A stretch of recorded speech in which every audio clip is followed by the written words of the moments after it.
ઉપલેટામાં સ્વર્ગસ્થ deputy collector Pankajsinh જાડેજાની 10મી પુણ્યતિથિ નિમિત્તે વ્યાખ્યાન માળા સહિતના સેવાકાર્ય કાર્યક્રમ યોજાયો. ઉપલેટા પંથકના લોકો જેમની સેવા આજે પણ યાદ કરે છે એવા સ્વર્ગસ્થ ડેપ્યુટી કલેક્ટર પંકજસિંહ જાડેજાની 10મી પુણ્યતિથિ નિમિત્તે સમસ્ત ઉપલેટા શહેર દ્વારા વિવિધ કાર્યક્રમો યોજાયા હતા.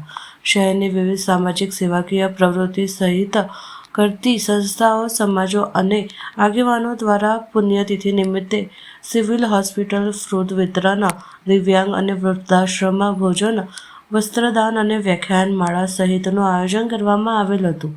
વ્યાખ્યાન માળામાં મુખ્ય વક્તા તરીકે RSSના સૌરાષ્ટ્ર પ્રાંતના પ્રચારક મહેશભાઈ જીવાણી ખાસ ઉપસ્થિત રહી તેમની સેવાને યાદ કરી હતી અને બિરદાવી હતી. મુખ્ય વક્તા મહેશભાઈ જીવાણીએ જણાવેલ કે લોકોએ ભગતસિંહ, સુખદેવ, રાજગુરુ સહિતને જોયા નહોતા, પણ દેશ પ્રત્યે તેમની સેવાને ક્યારેય યાદ કરે છે.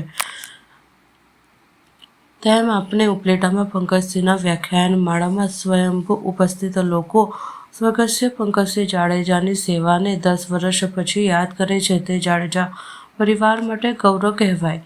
આ વ્યાખ્યાન માળામાં ધારાસભ્ય મહેન્દ્રભાઈ પાલડિયા, પ્રવીણભાઈ માકડીયા, પાલિકા પ્રમુખ વર્ષાબેન ગજેરા, લોક સાહિત્યકાર માલદે આહિર ઉપસ્થિત રહી પંકજસિંહ જાડેજાની સેવાને યાદ કરી બિરદાવી હતી.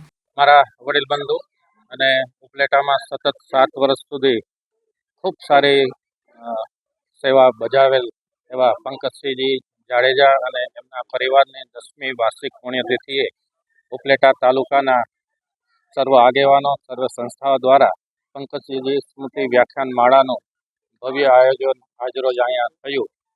આજે અમને એ વાતનો આનંદ છે કે ભાઈશ્રીની વિદાયને 10 વર્ષ વીતી ગયા છતાં પણ એમની કામગીરીની સુવાસને લીધે જે લોકો એમના પરિચિત હતા એ તો જોડાણ જ, પણ જે એમના કામથી પરિચિત હતા, વ્યક્તિગત નહોતા મળેલા છતાં પણ એમની સુવાસને લીધે આજે એમને અંજલિ આપવા અત્રે ઉપસ્થિત રહ્યા. આ તકે હું અમારા પરિવાર વતી, પંકજસિંહજી જાડેજા મેમોરિયલ ગ્રુપ વતી સમગ્ર ઉપલેટા તાલુકાની જનતા અને આયોજન સમિતિના તમામ સદસ્યશ્રી જિગ્નેશભાઈ વ્યાસ, નિકુલભાઈ ચંદ્રાવડિયા, હરપાલસિંહ જાડેજા અને ભરતભાઈ રાણપરિયા અને નગરપાલિકાના તમામ સદસ્યોનો હૃદયથી આભાર વ્યક્ત